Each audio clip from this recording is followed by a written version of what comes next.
Welcome back to the Let's Stay Together talk show. Now here is your host, Reverend Rick McCain and author Brenda McCain.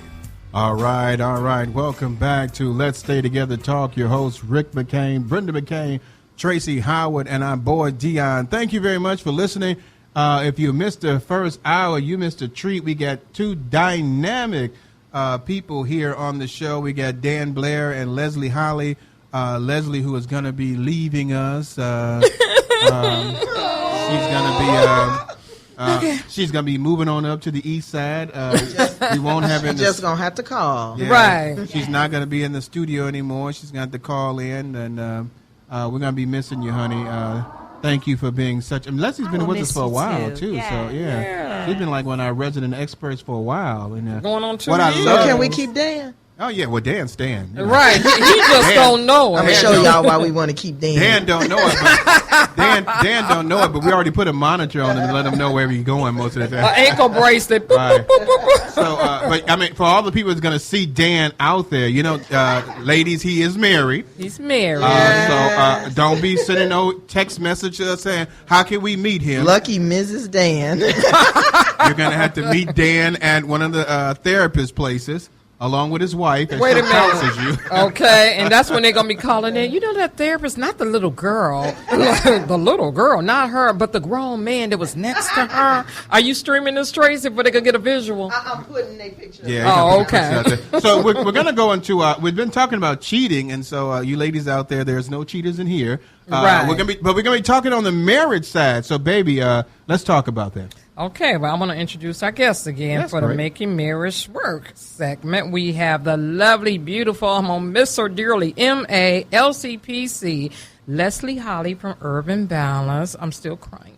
And then we have, once again, I only get a minute to say it, right? Yeah. The handsome Dan Blair, who is a is this licensed for? marriage. I don't know. I'm talking with my hand. Okay. I learned that from Trump. Dan Blair, licensed marriage counselor and family therapist at Blair Counseling and Mediation. You know, the Bible says, "Can you learn anything from Nazareth?" And so I think they're going to change that from Trump now. But I'm just joking. Stop that. We don't know. We may have a Republican here, Dan. If I did offended you, I apologize. Right, because I might be, you never know. But you know, most of the times I don't trust any of these politicians anymore. But I digress. We're talking about cheating. Politicians. We're talking about cheating. No. And liars are all politicians. So we're here. talking about cheating now on the marriage aspect, which, you know, can be even more emotionally damaging, because when a person has made a commitment, which we consider as a covenant commitment to a relationship, and then that person decides to cheat, it can be very, you know, painful, because you've made a commitment. In a relationship, you haven't made that wholehearted 100% commitment. You haven't went down to the chapel and get married and make all these plans, and all of a sudden now you're in a relationship where someone is cheating on you. And unfortunately, relationships now in marriage are breaking up at an alarming rate. I think it's almost close to 80, I mean not 80, 60%. I think it was like 70. Wow, if it's getting that high, I'm really scared. But we're going to talk a little bit about that with Leslie Holly and Dan Blair here. Leslie, I'm going to go to you first here. I'm going to go to ladies first here. Leslie, I'm in a relationship with someone, and I'll use myself, because when I was married and the person cheated on me, you know, like I said, I was devastated. Talk a little bit about how is it the difference? There's a difference between being in a girlfriend-boyfriend relationship and being cheated on than being in a marriage and being cheated on. What is the difference that person may feel? Well, yeah, I think, you know, it feels like there's a lot more at stake, especially if you have children, you know, because now we're not just making a decision for ourselves, but we're also thinking about our values, how we want to raise our children, what we think is best for our children, and finances. So, you know, when you get married, everything usually is kind of combined. And so, you know, one person may have sacrificed work or may have sacrificed relocating, and you know, if you sever that relationship, that changes all of that. Yeah. You know, now I may have to start working, or now maybe, you know, I have actually a few friends that are divorced, would love to leave Chicago, but can't because they're co-parenting, and they've made that commitment so that they can take care of their children.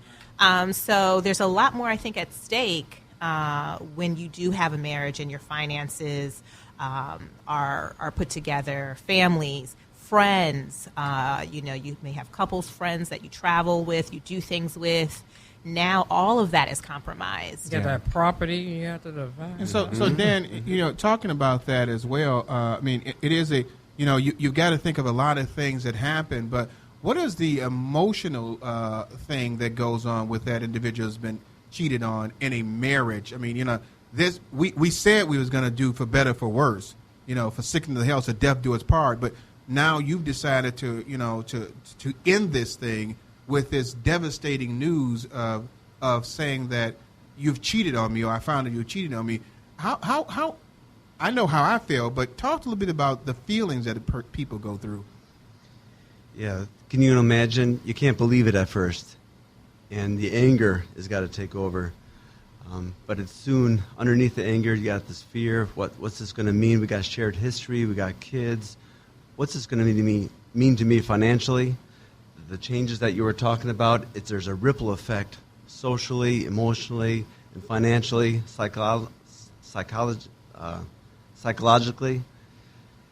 It hurts. Yeah. It hurts a lot. And just trying to rebuild your life after that, it takes a year or two. Yeah, I mean, and it's true.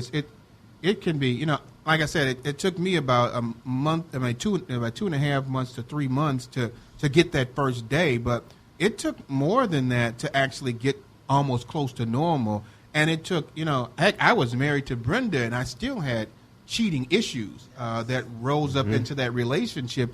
So, it can be very damaging for a long period of time. Yeah, one of the things I want to know, if a person decides to stay, how do they know the marriage is worth fighting for? I think that's an individual decision that everyone has to make. You have to look at, what you already do have, what makes the marriage work, and if you want to fight for that. But if that person is, I'm going to damn with this one, if the spouse is a repeat cheater, so it's like, he done cheated on me 3 times, why am I staying here? Yeah. Is that, how can you help that person? You don't want to mess up somebody's marriage, say, girl, leave him. But I still love him, Dan. What would you tell me? Yeah, there's certain signs of trust that are musts. The full remorse, the full impact to see what you're doing to somebody, the devastation that you're causing, that's a character issue that has to be in place. Plus the full remorse, the willingness to make changes, to rebuild trust, the transparency, the verification of your activities and time and money, being an open book again, and just rebuilding, putting energy daily into that relationship. Relationships break down because of you stop investing into the relationship, and to rebuild the relationship, it's going to mean learning to admire your partner again and putting the daily energy back into the relationship and creating a sense of we decisions instead of me decisions. Yeah. So what do you say to Leslie, the person, the female, that decides to keep the marriage, but she's going to make her spouse suffer through the marriage for payback? Well, I would say to her, okay, you want to make him suffer, but how are you feeling? How's that working out for you? She probably thinking real good. But are you living your best life? Are you feeling happy and healthy? Is that serving you to be carrying that around day to day? And weigh that, because 9.5 times out of 10, it's not serving her to carry that around and carry that around. So what does she need to help herself work through? A lot of times, I think in couples counseling, what you issues, you start to talk to the couple, and you start to see that one or either benefits from some individual counseling to work on some individual issues that they have, so that they can work on themselves as well as the marriage. You hit on something very important, Leslie. If I'm trying to hurt you because you hurt me, how are you feeling? There's still some damage there. You're not moving forward. If you made the decision to stay in the relationship and the only thing you want to do is damage the person in the relationship, it can, you're really not moving forward. I have a question, and it's basically, what do you do when the person kind of sabotages themselves because they're so used to being hurt that they kind of like, okay, I'm going to be hurt before you hurt me. So let me just go ahead and do that. Yeah, I definitely think that's when it's important, as you know, especially as a therapist, when you see those behaviors, those reoccurring themes, to call them out with your client and talk to them about getting some support and seeing if they want to change that, if that's something that they want to work on, because it does start with the person. I think Dan said something great when he said the transparency, the empathy, looking into sex for, a repeated offender. Working on a relationship is a verb, is action. If the person is not showing action, is not doing things consistently to try to better themselves and better the relationship, then that's a huge problem. Yeah. Dan? Yeah. When I found that, looking back at my own self and my own, what kind of character do I want to be? There's a lot to learn. There's a lot of thinking errors that go into someone that cheats. That has to be confronted. There's a lot of emotional needs that need to be met. And looking back at the relational patterns that maybe you're a pleaser and you try to do everything for your partner, but your own needs get neglected. And then you look elsewhere. Or maybe you don't want to get hurt, so you have these high expectations for the relationship, and then when that doesn't happen, you're out of there. There's a number of dynamics. Or maybe you're an avoider. You don't want to deal with emotions or conflict, so you just let it, hope it goes away. There's a lot of relational dynamics that lead to cheating, and the individual has to take responsibility for it. You can't blame the relationship on that. Yeah. And also, I'd like to add, too, in the African-American community, many clients, unfortunately, that did not have a model of what a healthy relationship looked like. Yeah. And the man and woman, I have women say, well, yeah, all men cheat. They go into marriage and they have this idea that all men cheat because that's all they ever saw. And then I have a man who either didn't know his father, doesn't know how to be a husband or a father, or had one who kind of, was a rolling stone. Yeah. And so there's these dynamics that play out that can also create this environment. You are both so right with that. I had a young lady come to me at work, and she says, Rick, you cheat too, don't you? And I'm like, no. Wow. I'm like, who is this girl? Okay, relax now. Step back into your radio role. Oh, okay. But she said, don't, because we happen to be talking about that. And I'm like, no, all men don't cheat. Mm-hmm. It's like, my thought process was never to find someone that I could cheat with. It was just to find someone that I can be with. And but as you said, those models out there, right. Seen it so much that the thought process, Dan, is that all men cheat, but that's not true. There are a lot of men out there. Me and Dan are right now. Got two. We have two. Dan is shaking his head. Leslie husband 3. So if his wife is listening, he's shaking his head. Yes. It's a thought process that this happens. It's the norm that men will more likely cheat than they will be devoted. Mm-hmm. Mm-hmm. I think it starts in your mind. It starts, whatever you feed in your mind is going to grow. So it starts with, what are you looking at? Are you bouncing your eyes? Are you refocusing on other things? Because the more you think about something, the more you're going to want something. Mm-hmm. So it's really about a personal choice and a discipline that makes a man faithful. Yeah. Well, let's go to, what are some of the signs of cheating? Yeah, I think they can look very different depending on the household. But we talked about the phones. I think and this doesn't, again, these signs, it doesn't necessarily mean that someone's cheating, right? Mm-hmm. I think the first thing is, partner usually has some type of gut that something's not right. Mm-hmm. Instinct. That instinct, that something isn't right. It doesn't feel right. And so I think that's first. You have to have that. Mm-hmm. But, I hear a lot of, the phone, I can't, the partner doesn't want anybody to see the phone, or you come in the room, they're turning off their phone all of a sudden, or they're closing their computer all of a sudden. They don't want you to see what you're doing, what they're doing. You come in the room, they leave the room.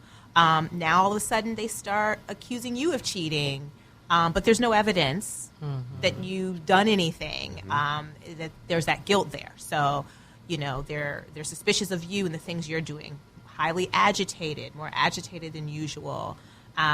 sometimes maybe now that we're arguing, bringing up maybe we shouldn't be together, maybe we should end this relationship, when that was never really the talk or the language that your partner used before. Changing their appearance. Changing their appearance, absolutely. Absolutely. Yeah. Dan, you gonna add? Yeah, you could see a slow check out of one relationship and a check in to check out of one hotel and to another. Right. And accompanied by maybe personal changes that increase your own attractiveness. And then along with that, there's unexplained use of time and money. Where does that go? All Yeah. of a sudden, Absolutely. people are Yeah. busier than usual. Absolutely. And it's, Coming home late. or you see a lot of times, I'm forced to watch Lifetime movies sometimes. You not, of unfortunately. course. I put the gun down. Yeah, right. She puts the gun down, but puts the mo control away too. But and so you see that a lot of times. And I think we was watching one movie where the man was so busy, but the woman cheated because she didn't have that time with it. But I'm gonna switch it around on you all a little bit, and I'm gonna say there's a thought process in a lot of people's mind. I'm gonna say everybody's mind, that you find yourself attracted to someone else. Even in a devoted relationship, you find yourself attracted to someone else, and you might find yourself thinking about someone else. And even some cases, you might get to the point where you're dreaming or thinking about that person. Are you at that point where you could be cheating, or is that just something that normally happens to an individual and that you can fight that off? Because sometimes if you're thinking about it, you're cheating with it. But, sometimes we cannot stop the thought processes in our mind. But I'm going to ask you both. Does that necessarily mean that we're cheating, or does it just mean that we're fighting that inhibition to cheat? Yeah, we're all human. And, I would think it's pretty natural and healthy and normal to see other people that, that you run into that you may be attracted to, that you may have chemistry with. But I love what Dan said in the sense of what you focus on in your mind and what you choose to spend your time thinking and looking at and reading at and doing is so important. Because whatever you plant is just going to grow. And it's having that discipline. It's having that discipline to make those small choices to kind of keep yourself focused. It's natural to be, for that to happen, in a lifetime, being married to someone and attracted to someone else. Yeah. But that discipline, that's where that discipline comes in. And the less you focus on that, then, that can subside and you say, oh, glad that's over. Ooh, that ship has sailed, huh, Leslie? Go ahead, Dan. It really is about small justifications that we make in our minds. It don't hurt to think about it, right? It don't hurt to say hi to that person. It's okay to jokes. And so we make these small justifications that have become a slippery slope that lead to something more. Absolutely. Yeah. Absolutely. And it's because I wanted to say, because a lot of times when people, they have those feelings, they start feeling bad, but that's a normal reaction that will happen to everyone at one point of their lives. They're going to find that once you find that person, that's not the only attractive person in the world. You're going to see someone that is attractive. I can't say anything. Attractive to you because baby, I don't see anybody else attractive, by the way. But it happens. But I think sometimes people, they get that guilt that maybe I'm cheating, and in some cases it'll even cause someone to think about doing it because they have that thought. And I wanted them to know that is a normal sensation that happens to people. It doesn't necessarily mean you do. But I'm gonna change it again because society, as we talked before, Ashley Madison, all these places, they have it. Ashley Madison is actually set up for people that are married to cheat on each other. Amazing. I'm sure there are more of them out there we just don't know about. I know I don't know about any of them. We just happen to know about that because we talked on the show. But, we're set up where society now is almost telling a person in their marriage to cheat. Dan, how do we get to a point where we've got to fight to do good when the world just seems like saying, hey, be like everybody else. Just go out there and cheat? Where's your commitment? You have to have a reason, an external reason for a commitment, something that may be a higher purpose, something that drives you. Because you're right, the world gives you a different message of where fulfillment is at. Yeah. Absolutely. You have to look into yourself and say, what kind of person do I want to be? What do I stand for? What are my values? What do I feel like my purpose is? Like you said, what's that motivating factor to keep you doing the things that you do? What's your purpose? And really look at that. What about when a person has been cheated on? Do the world view them as having low self-esteem for staying in that relationship? Let's say the husband or the wife was the repeat offender of just notoriously cheating on that person. Everybody know it, but that person just won't let go. It's like, God, come on, the writing is on the wall. He don't want you or she doesn't want you. Do you see that person as having low self-esteem or just hopelessly in love trying to make this thing work? I'll let you answer that, Dan. I think it comes back to a relational style that you think you might not deserve anyone else that's better. And to go through, there's a lot, like you said, with divorce and breaking up a relationship, there's a lot of changes. And there's no guarantee that the next person is going to be treated any better than the other one. So it comes back to old relational patterns, things you grew up with, that you witnessed and that you've come to believe about yourself, and that need to be challenged for you personally. And I would say too, values, because right, if you're in a relationship, for example, if you're let's just say a woman who's well taken care of, and your husband cheats, but you value vacations and shoes and clothes. You say, you know what, fine, I can deal with it because this is what I value. Yeah. Sort of like those NBA wives. Okay. But the thought process is that when a person does something like that, Leslie, that they're giving up their values. Mm-hmm. I'm staying in this because I'm comfortable with this lifestyle. Mm-hmm. And I don't think anybody really wants that. Why do we get to the point where we're so comfortable? We'll get comfortable with wrong, but we don't want to just say, I'll do right even though I'm not comfortable. Why do we get into that situation where, okay, I'm living too good, I'm not going to walk away. I don't like it, but I'm going to accept this, even though I know that I'd rather walk away and just start over. We definitely, like Dan said, those relational patterns, those patterns that you see, things you see in childhood. I have yet to see a client or a couple that stays in a relationship that we're talking about, that we're describing, that has not seen this play out or had just unhealthy relationships day one in their life. So, it's a pattern that plays out, right? Your value, how you look at yourself and saying maybe this is all I deserve or all I can get, or in our mind saying, okay, well, all men cheat. This is just how it is. Yeah. And before Dan answers, do either of you think religion plays a thing on it? Because I was told, that the commitment to my religion, even though I was out there cheating, my commitment to my religion made it difficult for me to make the decision to walk away and leave. Yeah, definitely. That's a reason to stay and try to make it work, even though there is that escape clause that you can find in the Bible. It certainly, you think twice about what it means to love somebody unconditionally when it comes to your own spiritual values and beliefs. Yeah, now, I meant the cheater. The cheater had a hard time walking away. Because of their religious values? Yeah. Okay. Well, it could be the same thing as Dan was saying, that they, that's almost an oxymoron. I got a religious value, but I'm cheating. But it happens.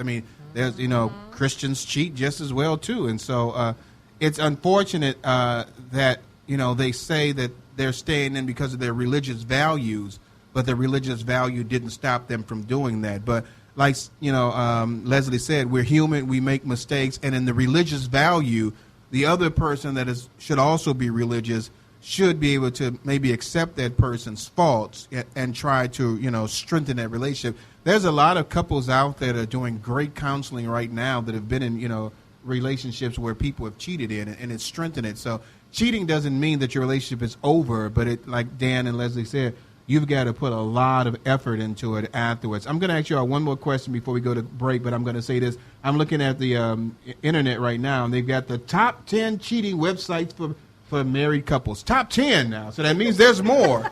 That is ridiculous that you have out there websites that are teaching you how to cheat. So my question is, and I'm going to go to Leslie and Dan, tell somebody right now who is going through a marriage where the person is cheating, give them some hope on what they can do to survive in that relationship. Absolutely. Well, definitely getting the support, getting counseling is so important. Really looking at what are some of the issues in the marriage that, that we can work on, that we can repair. Do we want to work on their marriage and repair their marriage? But I think also what we're talking about is, when we do things in secret, it's so much easier to let things fester and make excuses for the things that we do.